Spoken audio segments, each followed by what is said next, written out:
comencé.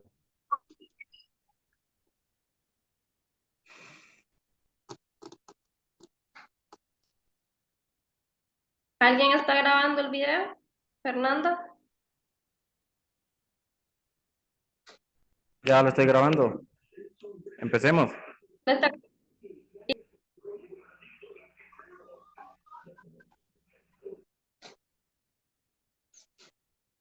Bueno, buenas tardes, Nick, compañeros.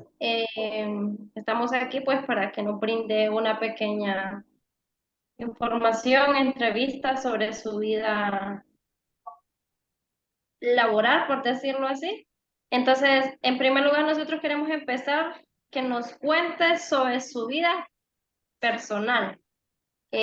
Cómo ha sido su vida, su familia, cosas así de su vida personal. Ok. Bueno, mi nombre es Jorge Los Flores. Yo soy originario de Atima, Santa Bárbara. Bueno, nací en Ciguatepeque, pero realmente mi vida la he vivido en Atima. Soy de una familia numerosa, de 10 hermanos. Yo soy el último, el décimo de todos. Todos viven. Eh, yo empecé a estudiar en el Instituto de la Independencia en el 81, 1981. Ahí cursé la secundaria, la primaria la hice en mi pueblo, en la escuela Francisco Morazán, los 6 años de primaria ahí. La secundaria aquí en Santa Bárbara, todo ciclo común, como le llamábamos antes, es séptimo, octavo y noveno. Después ingresé a la Escuela Normal Mixta Santa Bárbara.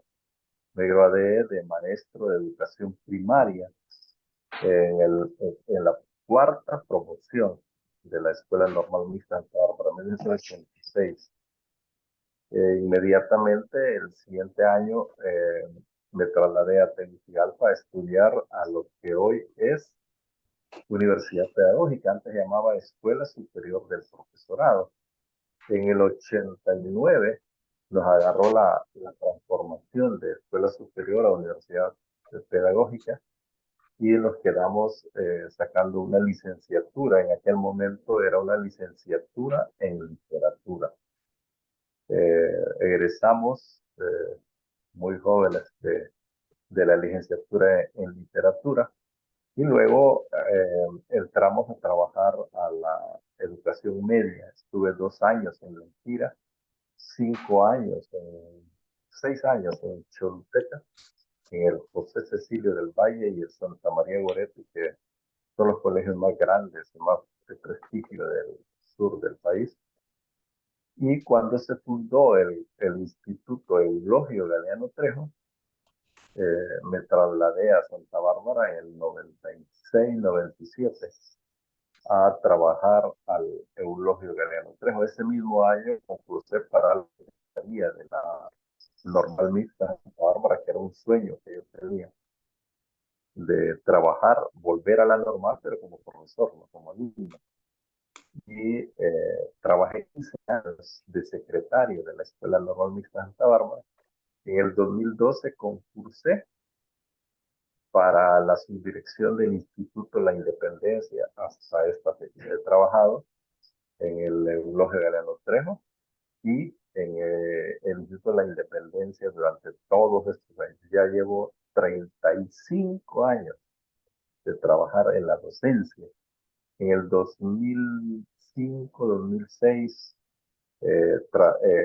estudié una maestría en gestión de la educación.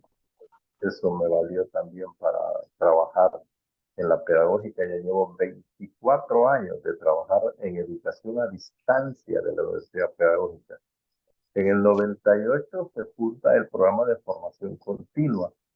Yo fui el primer coordinador del programa de formación continua en el 98 hasta el 2007, creo. Estuve de coordinador y de profesor del programa de formación continua. Yo soy de los fundadores del programa. Trabajé en el currículum del programa de formación continua.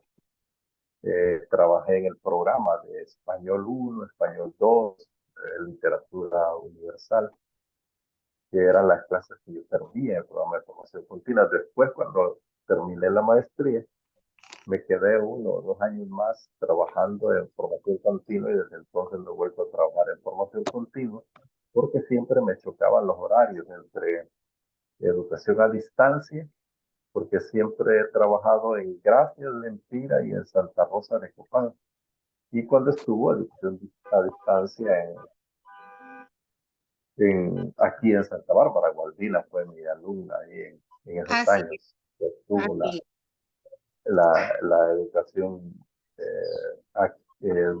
bueno, el sistema de educación a distancia aquí en Santa Bárbara, que formamos estudiantes de gestión de la educación, ciencias naturales, matemáticas, educación para el hogar, que le llamamos en aquel tiempo. Así que ya tengo 35 años de trabajar en educación media y de los 35, 24 en educación superior. Esa es mi vida laboral, ¿verdad? Que tengo hasta el momento. Lick, sus creencias religiosas. Yo me formé desde muy niño en un hogar cristiano.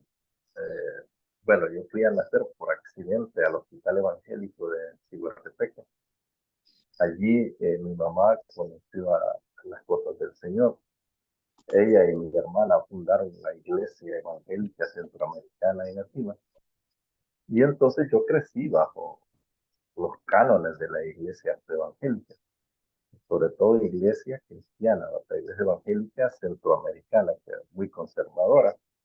Y allí he estado toda mi vida en esa iglesia, en algunos tiempos un poco alejado, pero mi vida no ha sido desordenada, jamás he ingerido alcohol, drogas ni tabaco, y siempre hemos estado ahí eh, bajo los cánones de la iglesia cristiana. Ok, Lick. ¿Y su ideología política? Yo soy miembro fundador del Partido Libre después del golpe de Estado. Nosotros pertenecíamos a una rama, una facción del Partido Liberal, que era una facción más eh, progresista del Partido Liberal.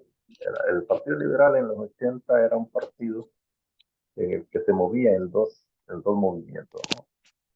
Una facción progresista y una facción conservadora. Es decir, en la facción progresista, como dije, desde que yo tengo la razón, he participado en los movimientos populares. Fui dirigente estudiantil en secundaria en el movimiento estudiantil progresista, ¿no?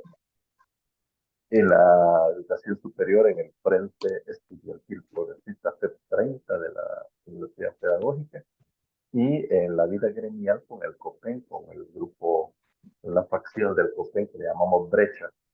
Mi ideología ha sido progresista, ¿verdad? Eso de los términos de comunista y todas esas cosas no caben en mí porque el comunismo ya no existe, nunca ha existido, de hecho, nunca ha existido. Anticomunistas sí hay, pero el comunismo no existe. No, nunca se llevó a cabo en ningún país del mundo. Lo que existe es el socialismo, ¿no? Que es una ideología en la que el objetivo es la protección del pueblo, ¿no? La izquierda nace precisamente por la protección del pueblo con la Revolución Francesa. Después de la Revolución Francesa, en la Asamblea Nacional Constituyente, habían dos facciones: los que sentaron a la derecha del salón donde se funda la Asamblea Nacional Constituyente eran los defensores de los ricos, ¿verdad? De la monarquía absoluta que querían que siguiera. Y al lado izquierdo del salón, que era pura casualidad, se sentaron los progresistas, los que querían la defensa del pueblo, los que querían que el pueblo tuviera el poder. Entonces, desde ese momento a los defensores de los ricos se les llama derecha y a los defensores de los pobres, del pueblo, se les llama izquierda. Entonces yo me considero, ¿verdad?, de esa facción toda mi vida. Estoy ahí. Fui fundador del Partido Libre después del golpe de Estado. Participé en primer momento como candidato a diputado, y siempre los corruptos, la gente que dice la verdad y que es honesta, pues no lo quieren. Entonces dejé de participar en política porque miraba pues que el Partido Libre se contaminó demasiado, ¿verdad? Pero aún sigo siendo libre de corazón, no por intereses de otro tipo, no necesito mi vida profesional. He llegado donde he llegado por pura meritocracia. Así que sigo siendo libre toda la vida.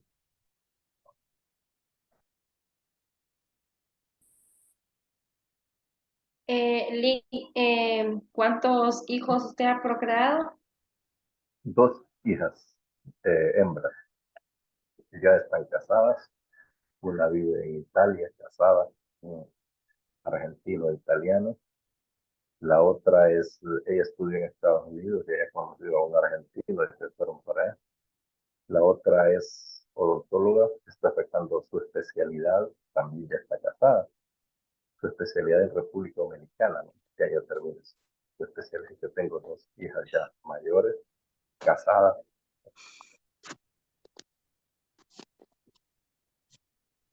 Ok, ¿usted actualmente vive con su esposa? ¿Está con su cónyuge?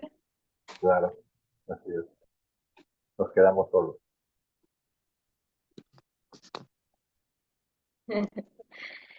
Lee, los nombres de sus obras. Muy bien,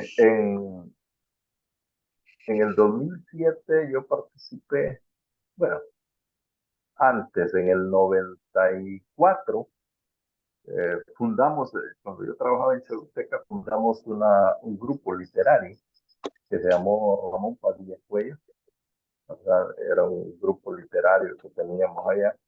De ahí surgieron varios escritores, Ronnie Bonilla, por ejemplo, Alexis Laínez y otros compañeros. En ese momento publicamos un libro colectivo que se llama El Otro Horizonte, poesía, ¿no? En 2007 escribí un ensayo que gané a nivel nacional.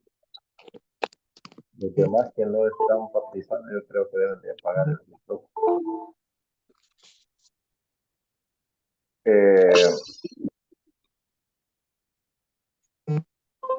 Yo participé en un concurso a nivel nacional y gané el primer lugar en ensayo. Era un ensayo que hablaba sobre la defensa de la educación pública en el mundo globalizado. En el 98 publiqué un libro llamado El Otro de las fronteras de la nada. Y en el 2019 El fuego no calla. Y tengo 2 libros más de poesía listos para publicarse.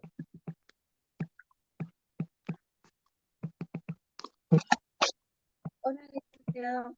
¿Alguna manía al momento de leer que usted tenga? Espérenme, que apaguen los micrófonos los demás porque no hay mucho ruido. Gualdina y Fernando deben de apagar los micrófonos. Exacto. Fernando debe de apagar los micrófonos. Está apagado. Sí. Luis. ¿Alguna manía a la hora de escribir o leer que usted tenga? ¿Alguna? Manía. Cuando escribo a mano, me gusta escribir con lápiz rojo. Y yo siempre escribo a mano, lápiz rojo, no sé, me gusta escribir lápiz rojo. Y cuando lo paso a la computadora, apague su micrófono, Luis. Sí. No sé si es manía, pero me gusta escribir en lápiz rojo, ¿verdad? Y al momento de pasarlo a la computadora voy corrigiendo y todo eso.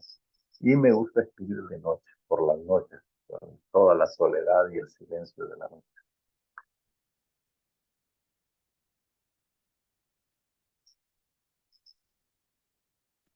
¿Quién es su escritor favorito? Pero hay muchos escritores, uno así en específico es bien difícil porque hay tantos escritores, pero sí me identifico con Albert Camus, es un gran escritor. Yo les recomiendo que lean La Peste, por ejemplo, y El Viajero, que son novelas lindísimas.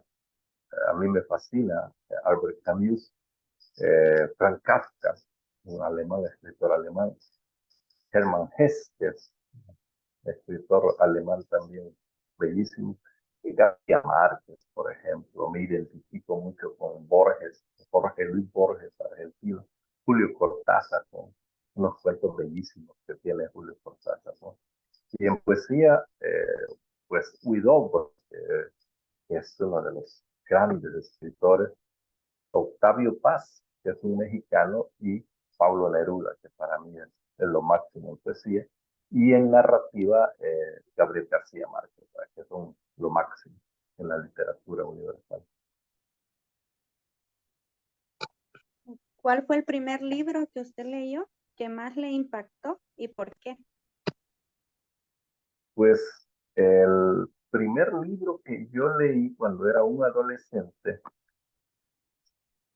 creo que fue el primero que yo leí así completo, que se llama Hace falta un muchacho, que es un ensayo, ¿no? Un ensayo muy bonito.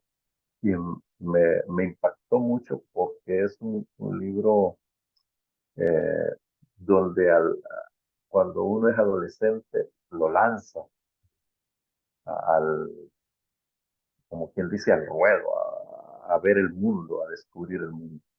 Eso impactó mucho en mí. Después, los primeros libros que yo leo van a ser libros revolucionarios, porque yo era un adolescente y al adolescente le gusta lo prohibido, ¿no?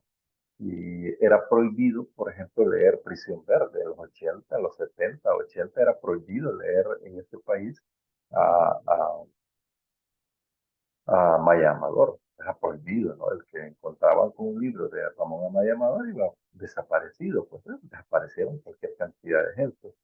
Y entonces yo me leí Prisión Verde, me leí Cipotes en aquel momento, que me fascinó. La madre de Máximo Gorki, un ruso, también Mamita Yunay, de Carlos Frías, ¿verdad? Ríele Gringo, ¿verdad? Que eran libros revolucionarios en aquel momento. Eso es los primeros libros que yo leo que me va a impactar.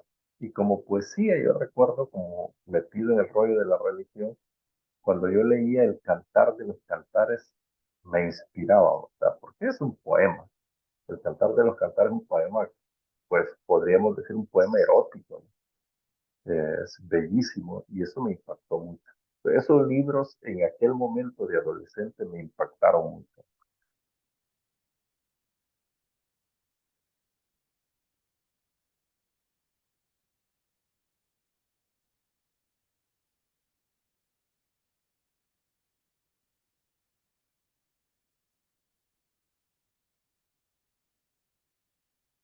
Compañera,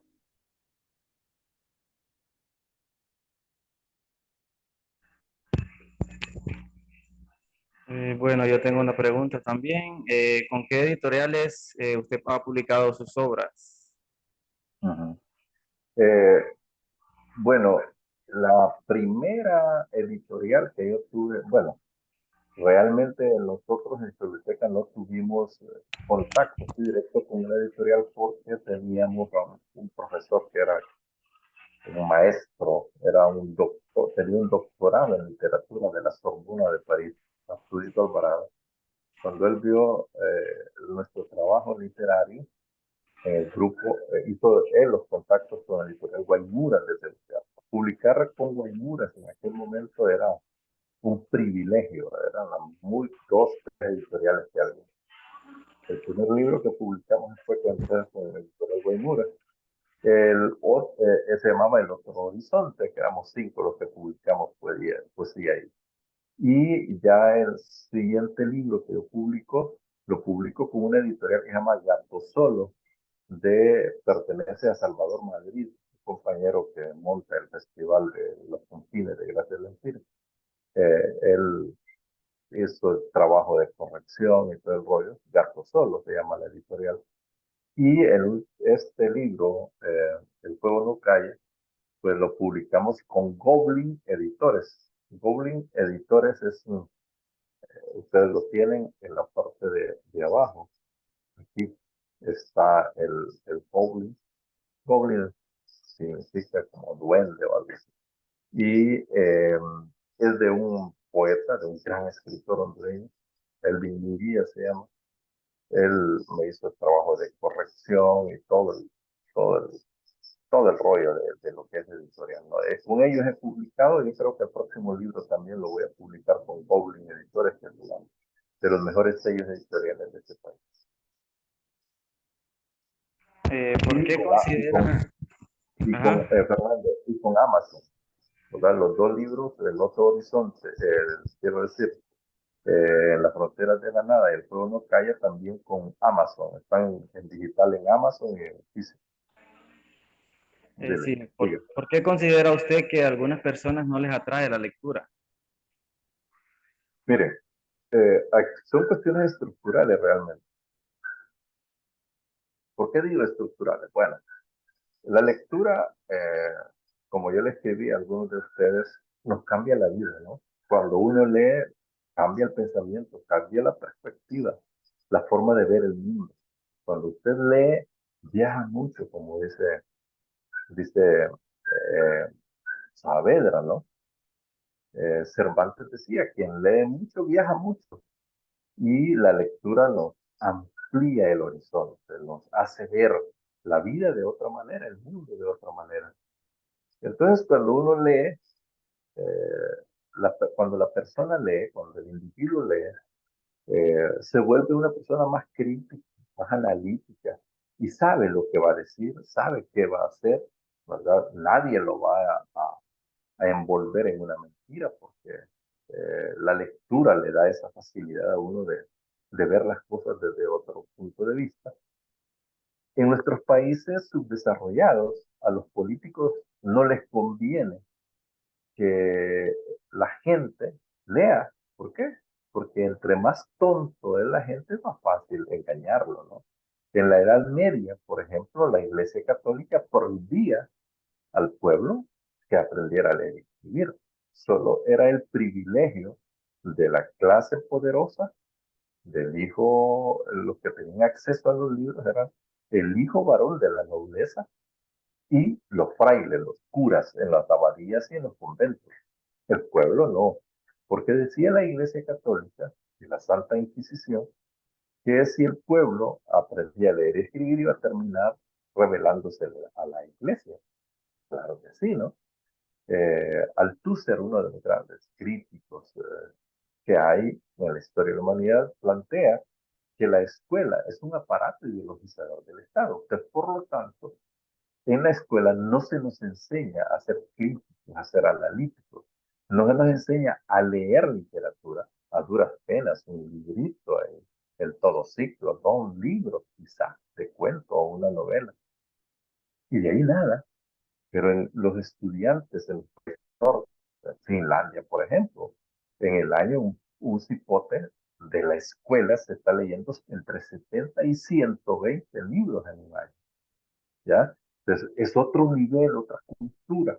En nuestros países, entre menos lea el pueblo, es mejor. ¿Por qué? Porque permanece más ignorante y es más fácil a la gente, mire, y no me lo dicen a mí, que yo anduve metido en la política.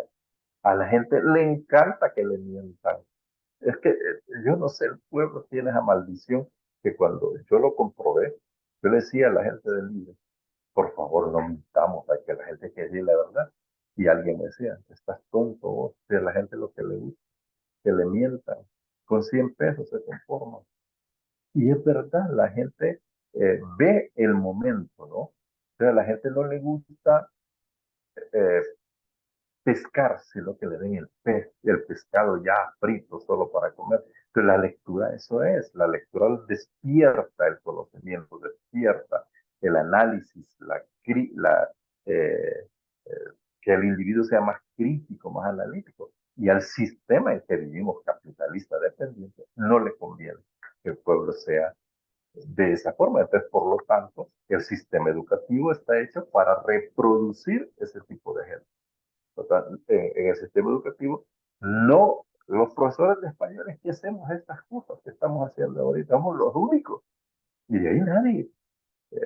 Ustedes van a ver, aún con este gobierno, con otra ideología, la dirección departamental, incluso en los gobiernos anteriores, yo no sé si ustedes recuerdan, era prohibido vender libros en los colegios. Prohibido vender libros en los colegios. Entonces, ¿por qué? Porque entre más tonto está la gente, es más fácil de engañarlo. La lectura fortalece eso, entonces no le conviene a los que gobiernan nuestro país. Eso es así en sí.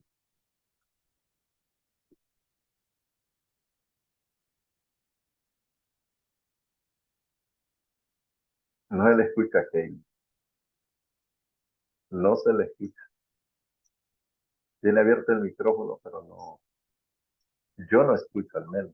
Yo no sé si los demás. Creo que tiene problemas con su micrófono, Kaylee. Ahí sí, ahí sí. Aquí sí, Ahí, bueno, ahí. son los audífonos, creo. ¿Cuánto Queda tiempo? un minuto de la reunión. Entonces, no, Bueno, no sé si nos volvemos a conectar o la si, cerramos si quieren despidamos entonces, porque ya se terminó. y nos volvemos a Pienso que conectar. mejor, no, porque como el video es corrido, tampoco es de mucho tiempo. ¿Cuánto tiempo llevamos?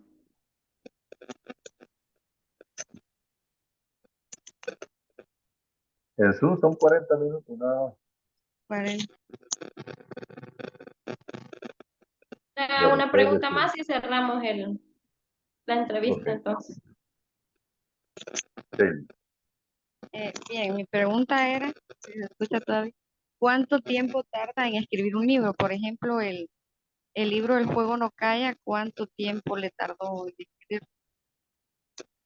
Bueno, la verdad es que el Fuego no calla lo escribí durante la pandemia, durante el encierro que tuvimos. Yo creo que ya tenía algunas ideas, pero fue. Muy bien, jóvenes, para mí ha sido todo un placer haber estado en esta tarde con esta entrevista con ustedes como estudiantes de el espacio pedagógico de literatura universal. Como estudiantes de la Universidad Pedagógica, para mí ha sido todo un placer haber estado con ustedes, así que espero que esta entrevista también pues cubra las expectativas que ustedes y los objetivos que ustedes se habían trazado. Así que mucho gusto, muchísimas gracias también por la entrevista y por el libro que ustedes adquirieron. Así que hasta luego. Aquí tienen un amigo más, un profesor más, Jorge Noc Flores, para servirles. Mucho gusto, jóvenes.